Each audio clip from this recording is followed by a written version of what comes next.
కొంచెం గట్టిగా చెప్దామా? హల్లెలూయా. మరొకసారి చెప్దామా? హల్లెలూయా. ముందుగా దేవునికి నేను కృతజ్ఞత స్తుతులు చెల్లిస్తున్నాను. అలాగే ఈ సమయం పాస్టర్ గారికి కూడా మీ అందరికీ ఉన్నారండి. ముందుగా మనం వాక్య పరిచయంలో వెళ్ళే ముందు దేవుని చేతికి మనం చెప్తున్నాను, చిన్న ప్రార్థన చేసుకున్నాం. అక్కడ కూడా తలవంచండి. మహాపరిశుద్ధుడు, సర్వాధికారి, సర్వశక్తి గల తండ్రి, ఆశ్చర్యకరుడు, ఆలోచనకర్త, నీకు స్తోత్రాలు. ప్రభావ గడిచిన వారం నుంచి వారం వరకు నీ శ్రేష్టమైన రెక్కలు చేతి ప్రభావ ఈ రోజు వరకు నిలబెట్టడానికి వందనాలు. ప్రభు ఈ రోజు పాటల ద్వారా, ఆరాధన ద్వారా నేను ఎంతమంది చేపచ్చి నీ వాక్య సందేశం వెళ్తున్నానండి. నేను చెప్పినట్టుగా నీ నోట పడిన నాలుగు నుంచి నేను సహాయం చేయని, అందరిలో ప్రతి నీకు సహాయం చేయమని, దుష్వ్యాహాలతో లేక సహాయం చేయమని, చెప్పినట్టుగా ప్రతి ఒక్కరికి అర్థమైనట్టు సహాయం చేయమని, ఇచ్చిన ప్రార్థన ఆలోచించమని యేసు పరిశుద్ధుని మాటలు పెట్టుకున్నామా పలుకుతండి. ఆమేన్.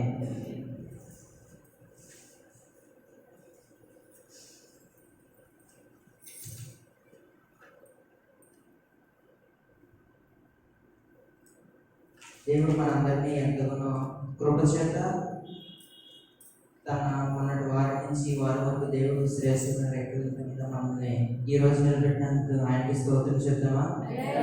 హల్లెలూయా. మరి దేవుడు నాకు ఇచ్చిన చిన్న మాటలను మీతో పంచుకోవాలనుకుంటున్నాను. ఎవరైనా రాసుకోవాలనుకుంటే రాసుకుంటే ఈ రోజు రాసుకుంటాం. ప్రభు చిత్తము ఏంటిదండి? ప్రభు చిత్తము. ప్రభు చిత్తము ఏంటండి? ప్రభు చిత్తము లక్ష్మణి చెప్పారు, మన వారు చెప్పారు. ప్రభు చిత్తము. ప్రభు చిత్తం అంటే దేవుడు తన అనుకున్నవి, తన చెప్పినవి, ఆయన సంకల్పం చెప్పిన మనకి చెప్పినవి ఆయన చిత్తం ఉంది. అంతే కదండి. ప్రభు చిత్తం అనేది ఒక క్రైస్తవుడిగా మనం ఎలా ఉండాలంటే దేవుడు విశ్వాసంలో ఉండాలి. ఆయన చిత్తం మనం ఏమైతే ఆయన చెప్పాడో ప్రతిదీ మనం పాటించినప్పుడే దేవుని చిత్తంలో మనం అది నెరవేరుతుంది. దేవుని చిత్తం అంటే ఏంటంటే, దేవుని చిత్తం అంటే ఆయన ప్రణాళిక, ఆయన ఉద్దేశం. దేవుడు ఏవైతే మనకి చెప్తాడో, మనకి పాత్రలో అనేక ఉద్దేశాలు, ప్రణాళికలు చాలా ఉంటాయి. వాటిలన్నిటినీ మనం ఎదుర్కొని వాటిలన్నిటిని దేవుడు చెప్పినట్టు చేస్తే అదే దేవుని చిత్తం అండి. ఏంటిదంటే దేవుని చిత్తం అంటే ఆయన ప్రణాళిక, ఆయన ఉద్దేశము. కొంచెం సంస్కృతి ఉద్దేశం చేయడమే దేవుని చిత్తం. మనం బైబిల్ గ్రంథం తెలిసినట్లయితే మనం దేవుని చిత్తం ఎలా తెలుసుకోవాలో కూడా చూద్దాం. దేవుని చిత్తం ఎఫెసీయులకు రాసిన పత్రిక కొత్త నిబంధన, అందరూ కూడా బైబిల్ తీయండి. ఎఫెసీయులకు రాసిన పత్రిక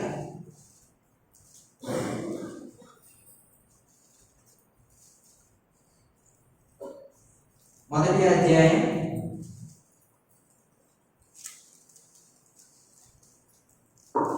5వ వచనం చదవండి. ఎట్లనగా తన ప్రియుని యందు తన ఉచితముగా మనం అనుగ్రహించిన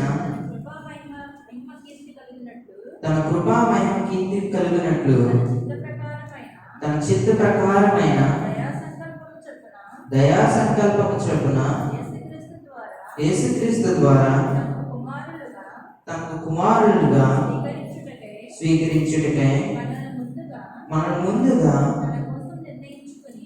తన కోసం నిర్ణయించుకొని మనము తన ఎదుట పరిశుద్ధమును నిర్దోషములై ఉండవలనని జగత్ పునాది వేయబడక ముందే ప్రేమ చేత ఆయన క్రీస్తులో మనను ఏర్పరచుకున్నాడు. Praise the Lord. హల్లెలూయా. మనకి దేవుని చిత్తము అని మొదటిగా మనం తెలుసుకున్నాం. దేవుని చిత్తంలో ఆయన ఏం చెప్పాడో మనం తెలుసుకున్నామని ఎఫెసీయులకు రాసిన పత్రిక 1వ అధ్యాయం 5వ వచనంలో మనకి కనబడుతుంది. ఇక్కడ 5వ వచనం లేక 4, 5, 6 కలిపే వచనం 3 కలిపే ఉన్నాయి. మనకి ఈ వచనం ఏం కనబడుతుందంటే, ఎట్లనగా తన ప్రేమయందు తన ఉచితంగా మనకు అనుగ్రహించిన తన కృపా మహిమ కీర్తి కలిగినట్లు తన చిత్త ప్రకారం దయా సంకల్పం చొప్పున యేసుక్రీస్తు ద్వారా తన కుమారుడుగాను స్వీకరించుటకే మనల్ని ముందుగా తన కోసం నిర్ణయించుకుని ఉన్నాడు. దేవుడు మనకి ఇక్కడ పౌలు గారు చెప్తున్న మాట, తన చిత్త ప్రకారమై దయా సంకల్పం చొప్పున మనందరినీ స్వీకరించుకుని ఏర్పరచుకుంటున్నాడు. దేవుడి చిత్తం ఏంటంటే ముందుగా మనకు కనబడుతుంది, ఆయన మనల్ని ఏర్పరచుకున్నట్లు కనబడుతుంది. అదేవిధంగా దీన్ని మనం పరిశీలించినట్లయితే తన అద్వితీయుడైన కుమారుని మనకు పంపాడు కదండి. యేసు ప్రభువు మనకు భూలోకంలోకి పంపాడు. పంపినప్పుడు ఆయన లక్షణాలు కానీ ఆయన ఏమైతే పనులు చేస్తారో ఆయన గుణ లక్షణాలు కూడా మనకందరికీ ఈ వచనంలో కనబడతాయి. నిర్ణయించుకొని మనము తన ఎదుట పరిశుద్ధులను నిర్దోషమై ఉండమని జగత్తునని వేయకుంటే ప్రేమ చేత క్రీస్తులో మనల్ని ఏర్పరచుకుంది. దేవుడు మనందరినీ ఏర్పరచుకున్నాడు. దేవుడి చిత్తం మొదటిగా మనకు కనబడుతుంది, మనందరినీ ఏర్పరచుకుంటున్నాడు. ఎలా ఏర్పరచుకుంటున్నాడు? చక్కగా నిర్ణయించుకుని జగత్తునని వేయింది భూమి సృష్టి వేయకుండే మనందరినీ ఆలోచించుకున్నాడంటే ఒక్కొక్కరు ఎలా తయారు చేద్దాం, ఎలా తయారు చేసి మనుషులుగా నిర్ణయించి వాళ్ళకి కావాల్సిన పరిస్థితులు అన్నీ చేయాలని దేవుడు ఏం చేశాడంటే మనందరికీ ఈ వచ్చిన మనకి కనబడుతుంది. మనకి ఈ చిత్తం అనేది, దేవుని చిత్తం అనేది మనకి ఎలా కనబడుతుందంటే ఆయన లక్షణాలు కానీ ఆయన పనులు కానీ ఆయన ప్రేమ చేత కానీ మనకి ఇక్కడ కనబడుతుంది. ఆయన లక్షణాలు ఇక్కడ అదొకటి ఏం కనబడుతుందంటే మనకు క్రీస్తు యేసులో మనం ఎలా ఉండాలి, క్రీస్తు యేసు ద్వారా మనకు కుమారులుగా స్వీకరించినట్టే. అంటే క్రీస్తు యేసు ద్వారా కుమారులుగా స్వీకరించినట్టయితే మనకి అంటే ఏంటంటే ఇక్కడ మనకి ఏం కనబడుతుందంటే ఈ లేఖనంలో తన అతిథి కుమారుడిని యేసుక్రీస్తుని ఇక్కడ పంపినప్పుడు ఆయన లక్షణాలు ఎలా ఉన్నాయో, ఆయన గుణాలు ఎలా ఉన్నాయో, ఆయన పరిస్థితి ఎలా ఉందో ప్రతి క్రైస్తవుడిగా మనం నేర్చుకొని కలిగి ఉండాలండి. ఆయన చిత్తం మొదటిది దాంట్లో ఒకటే. ఆయన ఏమనుకున్నాడండి, మనం ఎలా ఉండాలి, మనం ఎంత చక్కగా ఉండాలి, ఎంత నీట్గా ఉండాలి, మన పరిస్థితులు ఎలా ఉండాలి, మన నోటి మాట ఎలా ఉండాలని మనకి కనబడుతున్నది. దేవుని చిత్తము మనం ఎలా తెలుసుకోవాలంటే మనకి ఈ రీతిగా కనబడుతుందండి. మనం ఇంకొంచెం గలతీయులకు రాసిన పత్రిక మనకి ఇంకో విధంగా కనబడుతుందండి. 5వ అధ్యాయం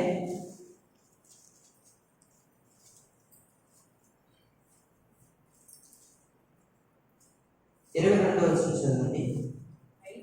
అయితే ఆత్మఫలం ఏమనగా ప్రేమ, సంతోషము, సమాధానము, దీర్ఘశాంతము, దయాలత్వము, మంచితనము, విశ్వాసము, సాత్వికము, ఆశానిగ్రహము. ఇక్కడ మనకి కనబడుతుంది దేవుని చిత్తం ఎలా ఉండాలంటే, అయితే ఆత్మఫలం ఏమనగా మొదటిగా ప్రేమ ఉండాలంటే, రెండవదిగా సమాధానం, సంతోషము, దీర్ఘశాంతము, దయాలత్వము, మంచితనము, విశ్వాసము, సాత్వికము, ఆశానిగ్రహం. ఇవన్నీ కలిగి ఉండడమే మనలో ఒక క్రైస్తవుడు మనం ఎలా ఉండాలండి. ఈ 9 లక్షణాలు కలిగి ఉన్నప్పుడే దేవుని చిత్తం మనం నెరవేర్చినట్లు అవుతుందండి. మనం చదివినట్లయితే ఎఫెసీయులకు రాసిన చూసే మనం ఆయన లక్షణాలు ఎలా ఉన్నాయో యేసుక్రీస్తు ద్వారా మనం స్వీకరించినట్లు ఆయనలా మనం కూడా స్వీకరించి ఆయన ప్రత్యేకంగా ఎలా దిగి వచ్చాడో, ఆయన లక్షణాలు మనకి ఎలా కనబడుతున్నాయో, ఆయన ఎలా సేవ చేశాడో, ఆయన ఎంత పద్ధతిగా ఉన్నాడో అవన్నీ చూసుకొని మనం కూడా ఎలా ఉండాలంటే చక్కగా యేసు ప్రభు లాగా కలిగి ఉండాలండి. అంతే కదండి. స్టెఫెన్ గారు రాళ్ళతో కొట్టినప్పుడు ఆయన చెప్తున్నప్పుడు ఆయన మొహం ఎలా కనపడిందండి? హిమ మొహం కన్నా చాలా తెల్లగా కనపడిందండి. ఒక ప్రకాశం మొహం కింద అంటే ఎందుకని? స్టెఫెన్ గారు యేసు ప్రభువుని ఆనుకుని ఉన్నాడు కాబట్టి వాళ్ళందరూ ఒకేసారి చూస్తే షాక్ అయిపోయారండి. షాక్ అవ్వని ఏంటిది ఎంత మహిమగా కనపడుతున్నాడు అంటే దేవుడిలో కలిగి ఉన్నాడు కాబట్టి, దేవుడి ప్రత్యేకమైన లక్షణాలు అతనిలో కూడా ఉన్నాయి కాబట్టి దేవుడు ఏం చేస్తుంటే స్టెఫెన్ గారి ద్వారా వాళ్ళందరికీ కనబడ్డాడు. కానీ మనం కూడా ఎలా ఉండాలంటే ఆయన లక్షణాలు కానీ ఆయన పరిస్థితులు కానీ మనం కూడా కలిగి ఉండమే మనకి లాభకరమైన అదే దేవుని చిత్తము. మనం ఎట్లా మరి మరొకసారి చదువుతామండి ఎఫెసీయులకు 1:4. ఎట్లనగా తన ప్రియనందు తన ఉచితం మనకు అనుగ్రహించిన తన కృపామహిమ కీర్తి కలిగినట్లు తన చిత్త ప్రకారమై దయా సంకల్పం చొప్పున యేసుక్రీస్తు ద్వారా మనకు తన కుమారునిగా స్వీకరించుటకై మనం ముందుగా తన కోసం నిర్ణయించుకొని మనం తన ఎదుట పరిశుద్ధులను నిర్దోషులను ఉండవలనని జగత్ పునాది వేయబడకుండే ప్రేమ చేత ఆయన క్రీస్తులో మనల్ని ఏర్పరచుకున్నాడు. మనకి చక్కగా మన పౌలు గారు ఎఫెసీ సంఘానికి రాసి ఉంచి ఉన్నాడు. అదేవిధంగా మనకు కూడా కనబడుతుంది ఈ లేఖనం. మనం ఎలా ఉండాలంటే ఒక క్రైస్తవుడిగా ఒక చక్కగా దేవుని వలె మనం ఉన్నప్పుడు దేవుని చిత్తం మనం నెరవేర్చినట్లు కనబడుతుంది. అలాగే మరొక వచనం చూసుకుందాం. హెబ్రీయులకు రాసిన పత్రిక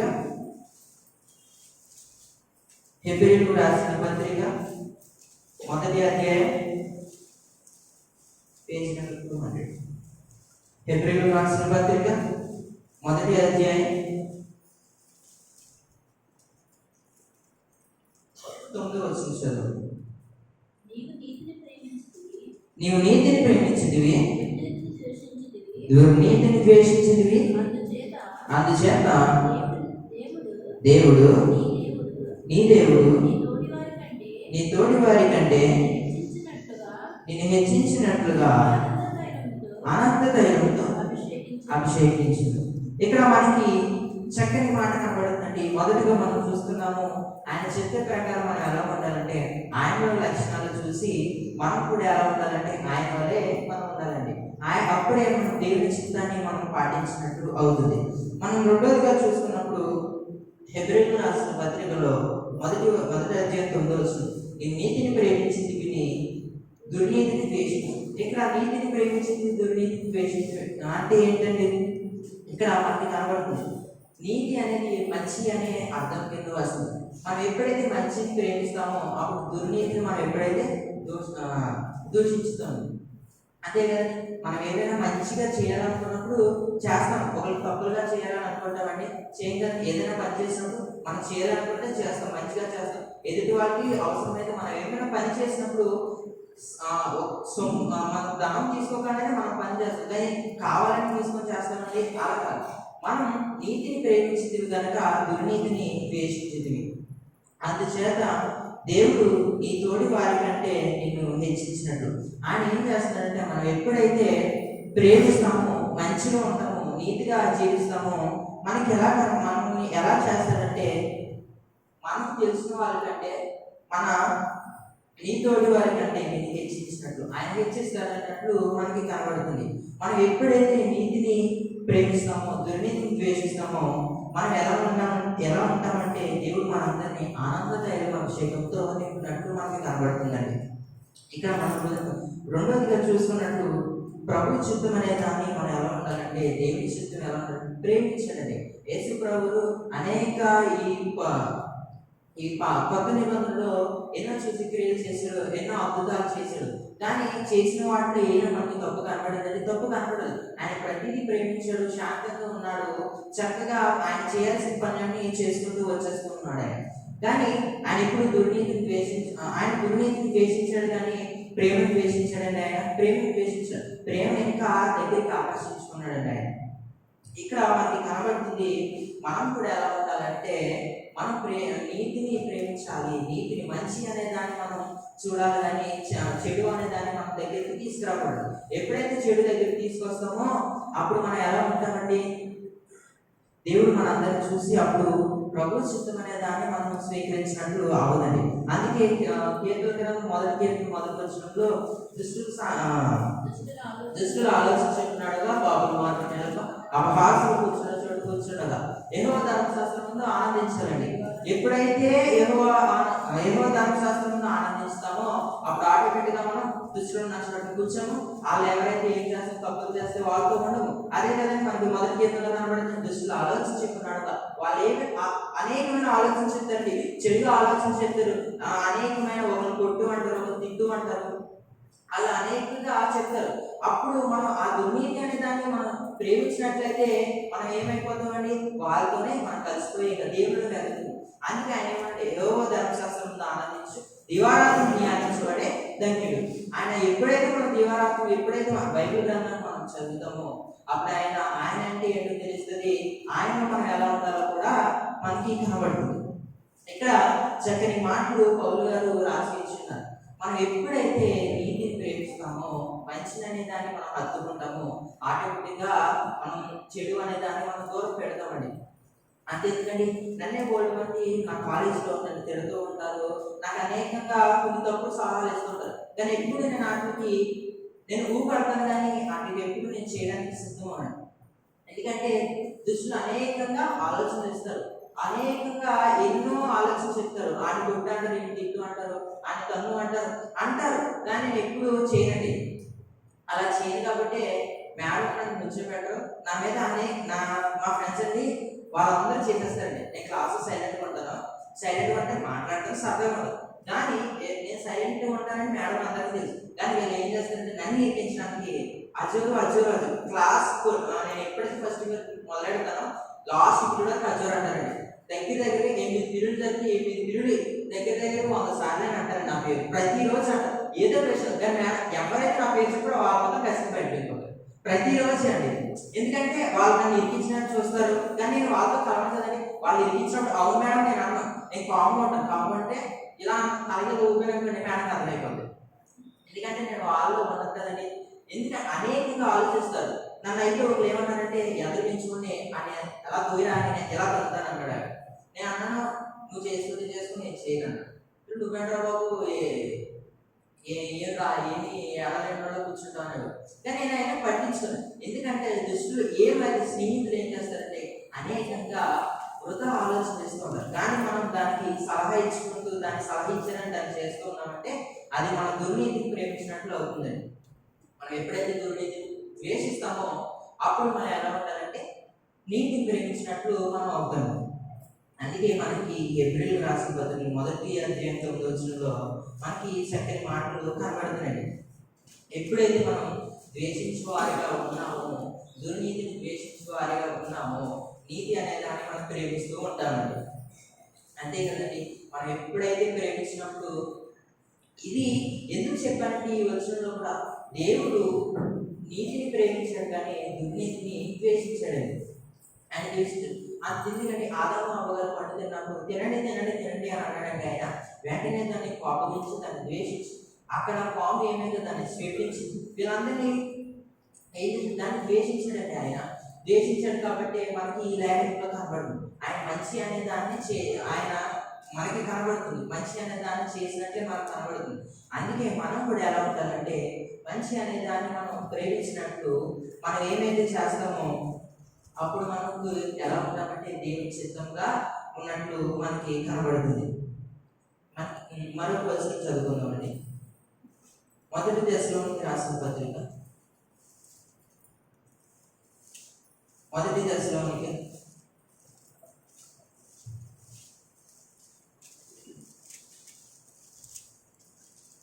185వ పేజీ. మొదటి దశలోనికి రాసిన పత్రిక 4వ అధ్యాయం 5వ వచనం చదవండి.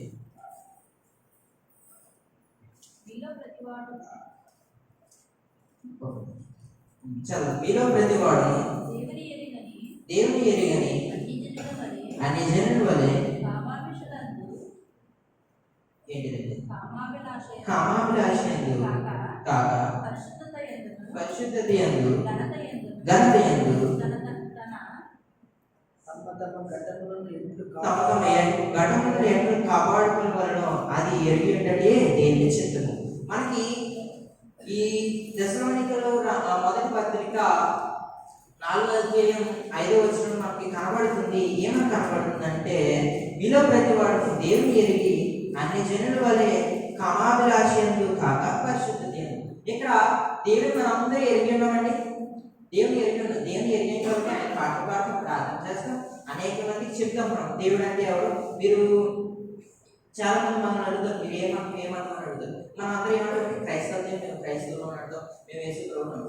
వాళ్ళు మీరందరూ ఎరిగి ఉన్నారు కదా దేవుని.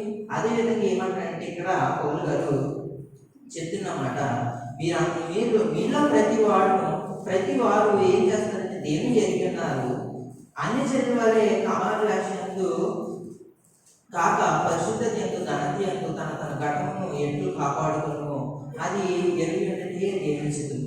ఇక్కడ మనకి కనబడుతుంది మనం ఎలా ఉండాలంటే పరిశుద్ధత ఘనతను విషయంలో మనం శరీరాన్ని ఎలా కాపాడుకోవాలో మనకి ఈ లేఖనం కనబడుతుందండి. ఇక్కడ మనకు కనబడుతుంది. ఇక్కడ మన పరిశుద్ధత ఎలా ఉంది, మన ఘనత, మన మంచితనం ఎలా ఉంది, ప్రతి విషయంలో మనం ఎలా ఉండాలో, మనం ఎలా కాపాడాలో మనకి ఈ వచనంలో కనబడుతుంది. మనం పరిశుద్ధులుగా ఉంటున్నాము, పరిశుద్ధులుగా జీవిస్తున్నాము.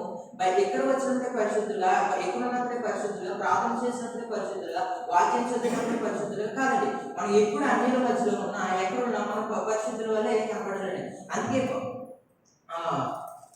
స్టెఫెన్ గారు అలాగే కనబడ్డారు కదండి. అంతమంది దగ్గర ఉన్నా సరే ఆయన ఒక్కడ పరిశుద్ధులుగా కనబడ్డాడండి.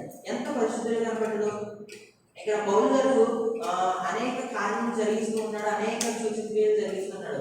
ఒక ఇద్దరు మనుషులు చూసి పౌలు గారి వల్లే చేయాలనుకుంటారండి. పౌలు గారి వల్లే ఆయన మరి ప్రార్థన చేస్తే వెంటనే లేచేవారు, వెంటనే దేవుడు అలాగే ఇద్దరు అనుకున్నారు, నేను కూడా చేయాలని అనుకున్నప్పుడు ఒక దురాత్మ దగ్గరికి వెళ్ళినప్పుడు ఏమన్నారంటే, పౌలు గారు ఏమన్నారంటే యేసు నామం అనే ఒక వచనం మాత్రం చెప్పేవారు. వాళ్ళు చెప్పినప్పుడు వీరు కూడా ఏం చేసి యేసు నామం చెప్పేవారు అని అంటే మనకు కూడా జరిగితే మనకు కూడా ఒక మ్యాజిక్స్ అయితే వచ్చేస్తే ఒక శక్తి అయితే వస్తుందని వాళ్ళు ఏం చేశారంటే ఒక దురాత్మ దగ్గరికి వెళ్ళినప్పుడు యేసు నామంలో నువ్వు వెళ్ళిపోయి కాకంటే అప్పుడు అంటారు దురాత్మ, నువ్వు ఎవరివే అని అంటారు. మీరు అసలు ఎవరు?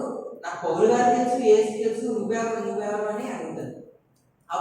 అని అడిగినప్పుడు వాళ్ళు ఏం చేస్తారంటే ఆ దురాత్మ ఏమంటుందంటే, మీరెవరో నాకు తెలుసు, పౌలు గారు తెలుసు, యేసు తెలుసు, ఎందుకు మీరెవరు నా దగ్గరికి వచ్చి అని అంటారు. అంటే వాళ్ళంటే షాక్ అయిపోయినాయి. మరి దురాత్మ దగ్గరికి వచ్చి దానికి అప్పకూడదండి, కలిపినందుకు బట్టలు చింపి తవ్వి పడుతుందండి వాళ్ళు.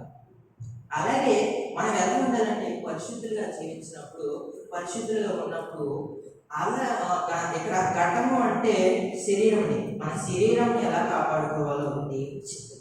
దేవుని చిత్తం ఎలా కనబడుతుందంటే మన శరీరం కాపాడుకోవాలి, మన పరిశుద్ధతను కాపాడుకోవాలి, మన మంచిని కాపాడుకోవాలి, అన్యుల వల్లే చెడుతనంలో ఉండకూడదని ఈ లేఖనం మనకు కనబడుతుంది. ఇక్కడ ఎంత చక్కని మాట కనబడుతుందండి. ఇక్కడ మనం ఎంత చక్కగా ఉండాలండి, మనం దేవుని చిత్తం ఉండాలంటే, ఆయన విశ్వాసంలో మనం ఉండాలంటే ఒక భాగం. ఎందుకంటే దేవుని చిత్తం అంటే విశ్వాసంలో ఒక భాగం అండి. అందుకే యాకోబు రాసిన పత్రిక చక్కని మాట కనబడుతుంది. మన విశ్వాసంలో ఉండాలంటే మనకు ఒక చక్కని మాట కనబడుతుంది. జ్ఞాపకం వచ్చింది కాబట్టి చదువు. యాకోబు రాసిన పత్రిక 5వ అధ్యాయం 15వ వచనం చదవండి.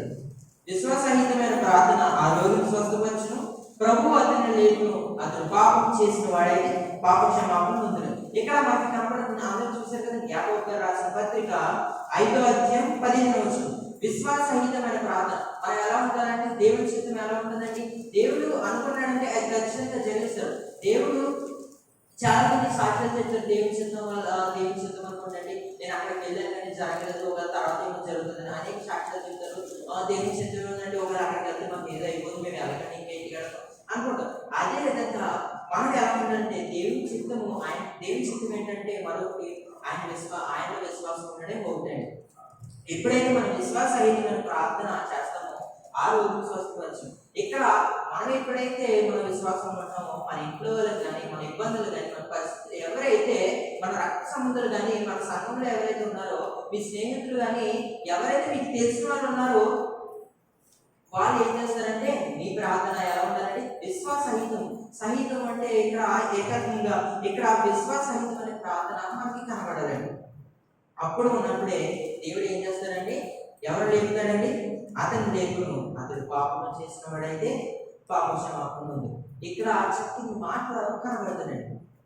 పాపం చేసిన వాడైతే పాపం నుండి విముక్తి పొందండి. ఇక్కడ ఇంకో మాట ఉంటుందండి, నాకు రెఫరెన్స్ ఐడియా లేదు, కానీ పౌలు గారు చెప్తున్న మాట ఏమంటాడంటే, మనం ఎన్ని పాపములు చేసినా, ఎన్ని తప్పులు చేసినా, ఎన్ని ద్వేషం చేసినా, ఎంతమంది కొట్టినా, ఎంతమంది తిన్నా, మన అన్నింటిలో కలిసిపోయినా ఎప్పుడైతే మనం దేవుళ్ళు అడుగు పెడతామో దేవుడు అంటే వాటిలన్నింటినీ మర్చిపోతాడండి. వాటిలన్నింటినీ మర్చిపోయి ఏం చేస్తాడంటే ఇప్పటి నుంచి అని స్టార్ట్ చేయండి అని అంటాడు. అంటే ఆయన ఎంత చక్కని దేవుడు అని, ఎంత మంచి దేవుడు అని మనకి కనబడుతుంది. కానీ ఈ మొదటి దశలోకి రాసిన పత్రికలో మనకి కనబడుతున్న మాట, మన పరిశుద్ధత ఘనత విషయంలో మనం ఎలా ఉండాలంటే నీతిగా జీవించాలి, మన శరీరాన్ని కాపాడుకోవాలని ఇక్కడ కనబడుతుంది. చక్కని మాటలు మనకి కనబడుతుంది. మరొకటిగా చూస్తున్నాం, మత్తయి రాసిన సువార్త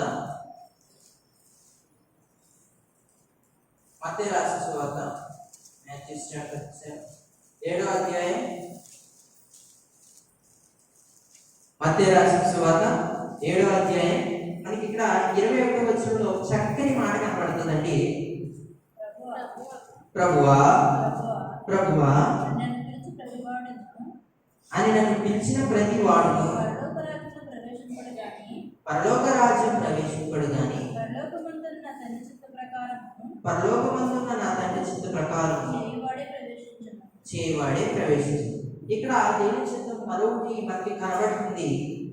ప్రభు అని పిలిచిన వాడు పరలోక రాజ్యంలో ప్రవేశించడు గాని పరలోకమందు నా తండ్రి చిత్త ప్రకారం చేయవాడే ప్రవేశించు.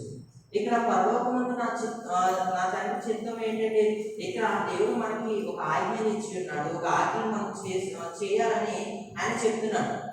ఏంటంటే ఆయన మన పరలోకానికి వెళ్ళాలంటే, పరలోకాన్ని మనం చేరుకోవాలంటే మనకు అనేక ఆలోచనలు వస్తామండి.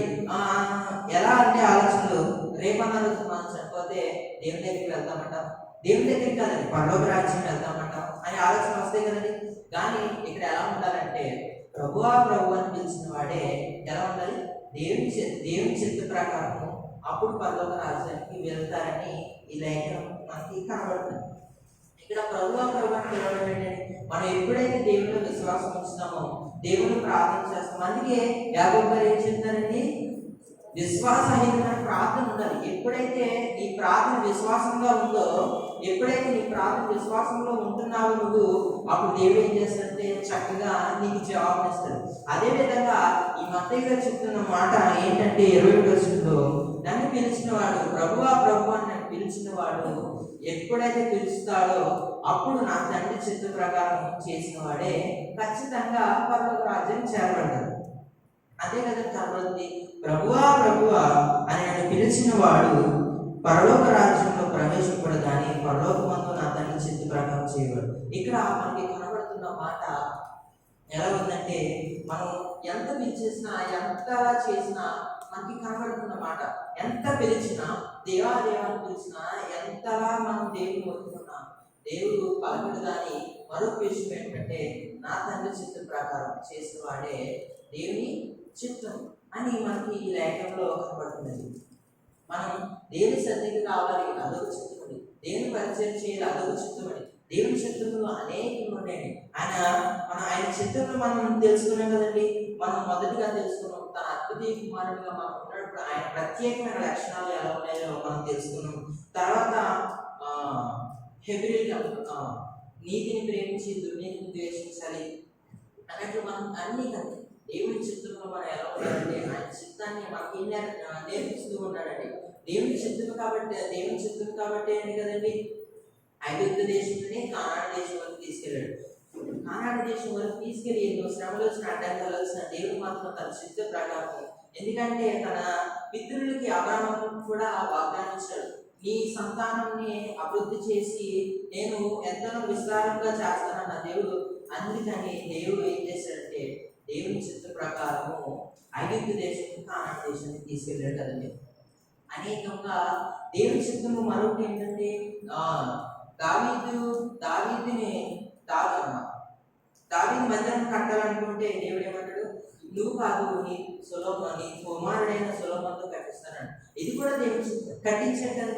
అలాగా మనం ఎలా ఉంటారంటే దేవుని చిత్త ప్రకారం మనం అనుసరించాలి, ఆయన వాక్యాన్ని అనుసరించాలి, ఆయన ఆజ్ఞలను అనుసరించాలి, ఆయన్ని ప్రేమించాలి. ప్రతిదీ దేవుని చిత్త ప్రకారం మనం చేసినట్లు దేవుడు మనకి కాపాడుతూ ఉంటాడు.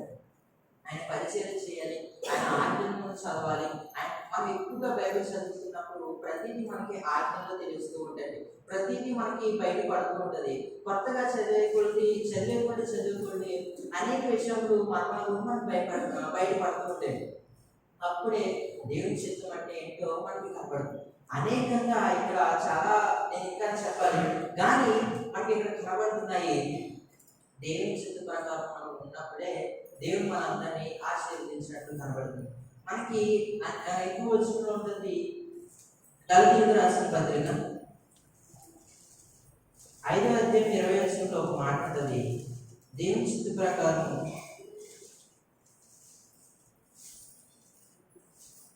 గలతీయులకు రాసిన పత్రిక 5వ అధ్యాయం 20వ వచనం. విగ్రహారాధన, వ్యభిచారణ,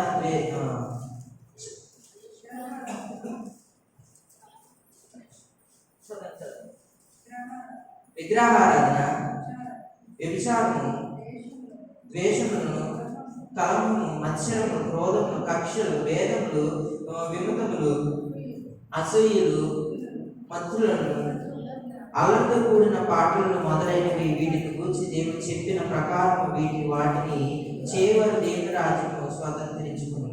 ఇక్కడ దేవుడు చెప్తున్న మాట ఏంటంటే ఆరాధన, అభిచారం, ఇక్కడ కనబడుతున్న మాట, ఇక్కడ దేవుని చిత్త ప్రకారం మనం చేయాల్సినవి ఏమని అంటే విగ్రహారాధన, అభిచారము, ద్వేషం, వీటిలన్నింటినీ మనం దాటుకుని ఉన్నప్పుడు మనం ఎప్పుడు ఎక్కడికి వెళ్తామంటే దేవుని రాజ్యానికి మనం వారసులుగా ఉంటామన్నట్టు మనకు కనబడుతుంది. ఇక్కడ అనేక వచనాలు, అనేక మాటలు మనకు కనబడుతుంది. దేవుని చిత్తంగా మనం ఉండాలంటే, దేవుడిలో మనం ఎదగాలంటే ప్రతి వచనంలో మనకి చక్కని మాటలు కనబడుతున్నాయి. ఈ మాటలన్నింటినీ కూడా మన దేవుడు చక్కని మాటలు గురించి ఉన్నాడు. మనం ఎప్పుడైతే నీతిని ప్రేమించి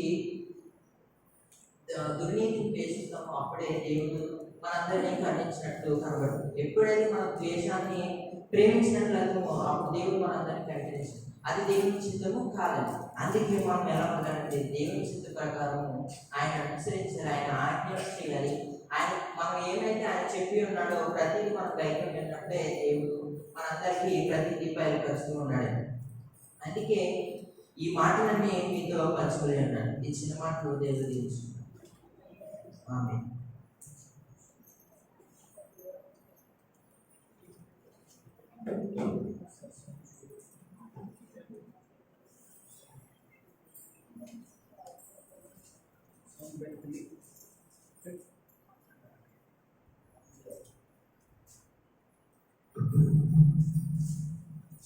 అందరూ ఒకసారి 2 చేతులపై పెట్టి స్తోత్రం చెప్తారా?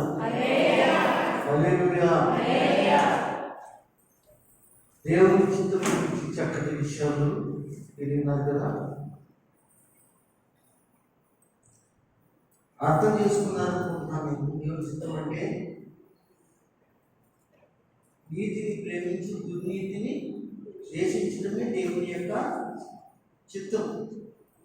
అంటే నేను దుర్నీతిని ప్రేమిస్తూ దేవుని చిత్తం ఇది అని మనము ఆ దుర్నీతిలోనే ఉంటే దేవుని చిత్తం కాదు కదండి. కనుక నీతిని ప్రేమించి దుర్నీతిని ద్వేషించాలి, చక్కటి మాట.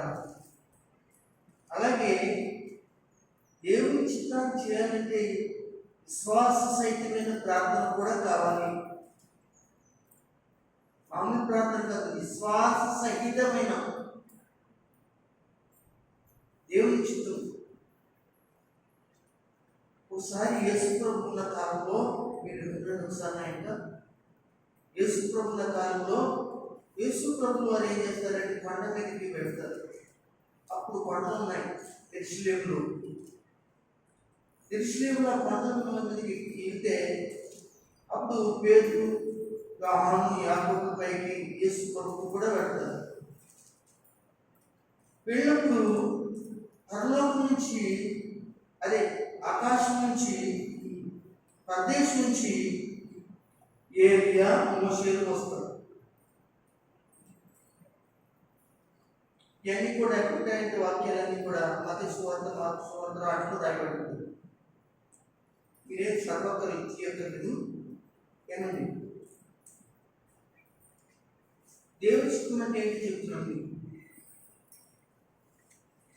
పరలోకం నుంచి వారు కిందకి వచ్చి రాగానే వారు తెల్లని వస్త్రాలు, వారు ఎలాగున్నారంటే చూడటానికి దగ్గరగా మెరిసిపోతున్న వ్యక్తులుగా కనబడతారు. అప్పుడు యేసుప్రభు కూడా మార్పు చెందాడు, అంటే రూపాంతరం చెందాడు. అందుకే నా కొండ మీద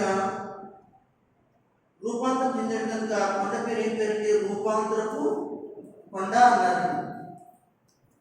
అప్పుడు యేసు శిష్యులైన ముగ్గురు ఏం చేశారంటే వాళ్ళు ఆ వెలుగుకు తట్టుకోలేక నిలబడలేక పడిపోతారు.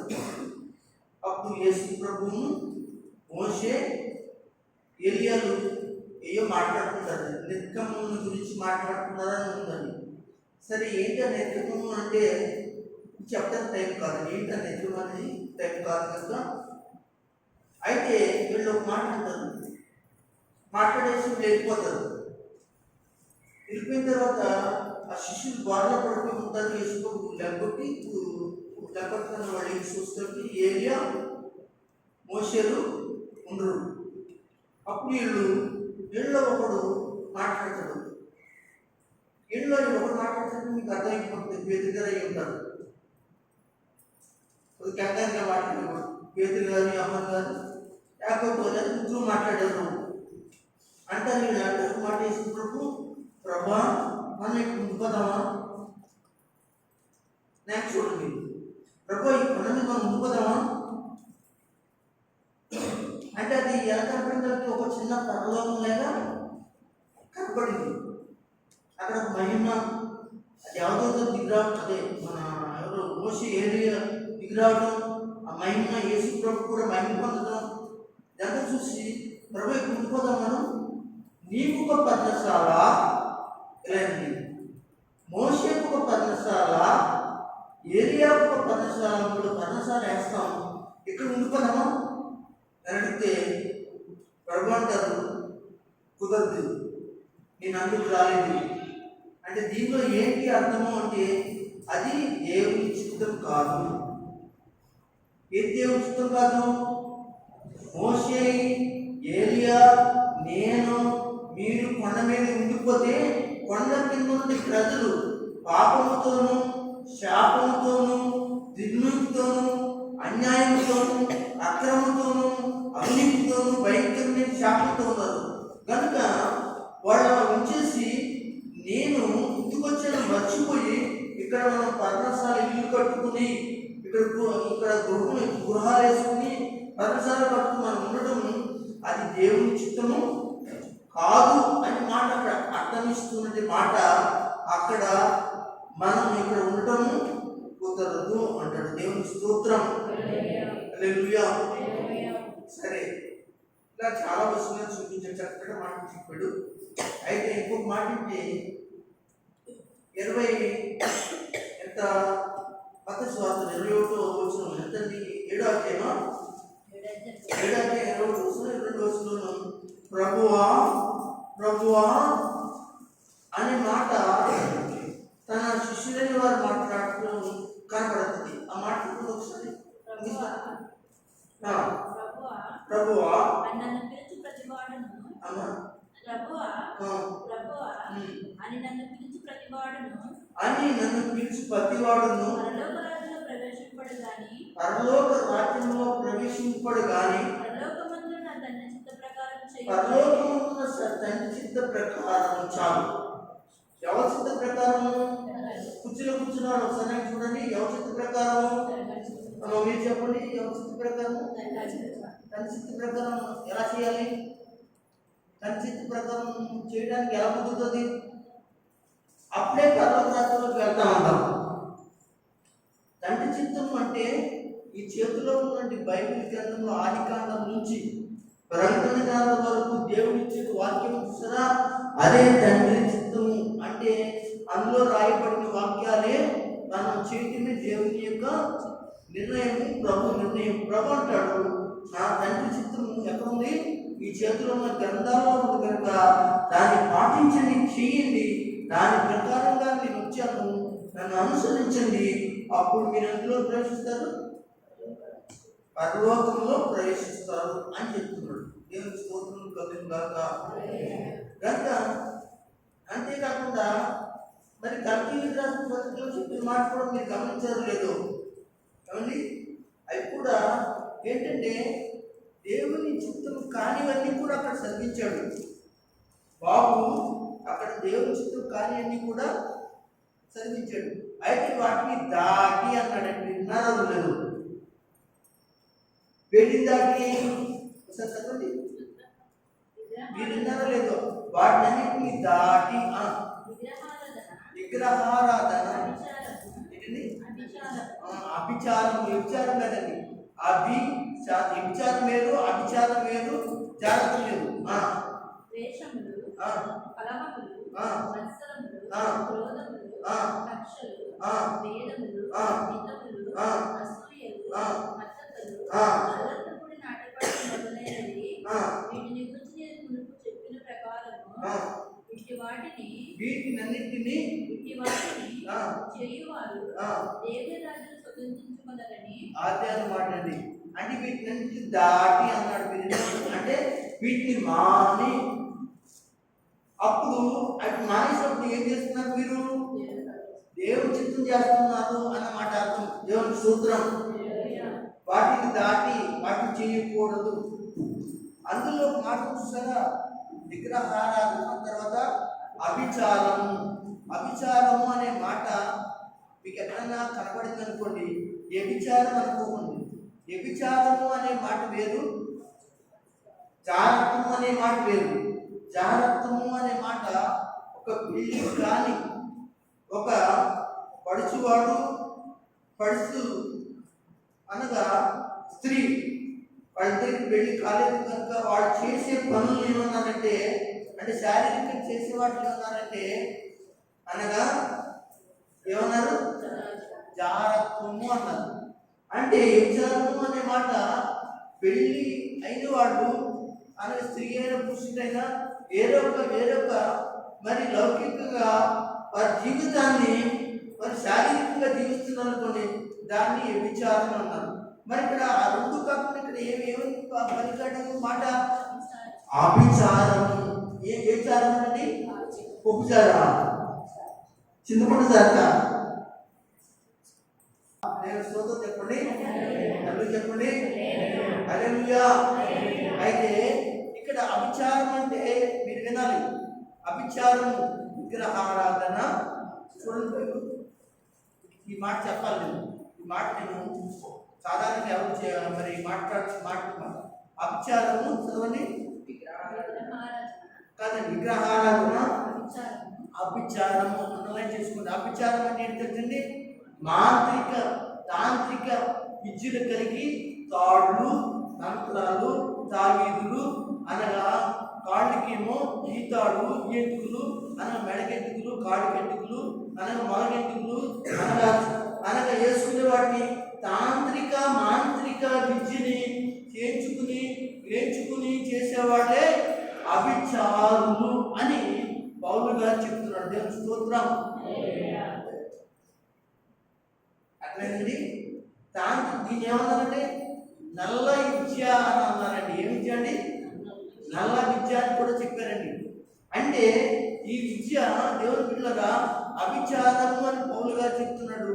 తాంత్రిక విద్యలో ఒకటి అంటే భూత వైద్య పిశాచాలకు సంబంధించిన మాట ఇది.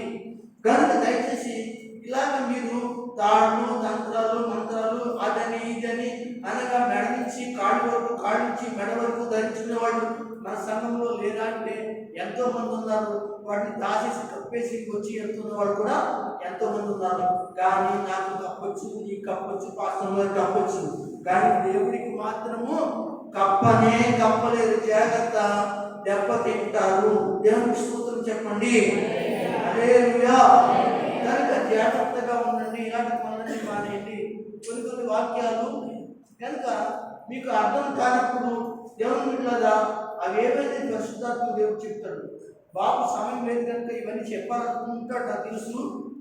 నేను చెప్పే మాట నీకు చెప్పాలనుకుంటాడు కనుక సమయం లేదు కనుక తక్కువ సమయాన్ని తీసుకుని చెప్పాను కనుక. అయితే ఈ మాట నేను కొంచెం చెప్పకపోతే సరే అర్థం ఉంటుందో, వాక్యాన్ని అర్థం చేసుకుంటారు లేదని నేను వివరించడం జరుగుతుంది. దేవుని స్తోత్రం చెప్పండి.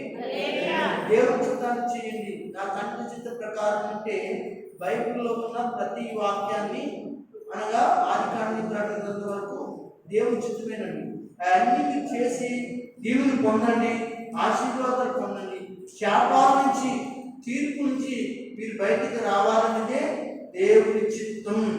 అంతేగాని కష్టాలు, బాధలు, హింసలు అనగా అనేక రకరకాల పరిస్థితులు మీరు తెచ్చుకోవడం దేవుని చిత్తం కాదని ఇదిగో బాబు చెప్పిన వాక్య ప్రకారంగా మీరందరూ కూడా విని విశ్వసిస్తారా తెలియజేస్తూ ఈ మాటలు దేవుడు బాబుని ఇంకా వాడుకుని దేవుని సన్నిధిలో ఈ వాక్యం ద్వారా మీరందరూ బలపడాలని, దేవుని కృప మీ అందరికీ దేవుడు ఇవ్వాలని తెలియజేస్తూ ఈ మాటలను అందరి పిలుపులో ప్రభుత్వించును గాక.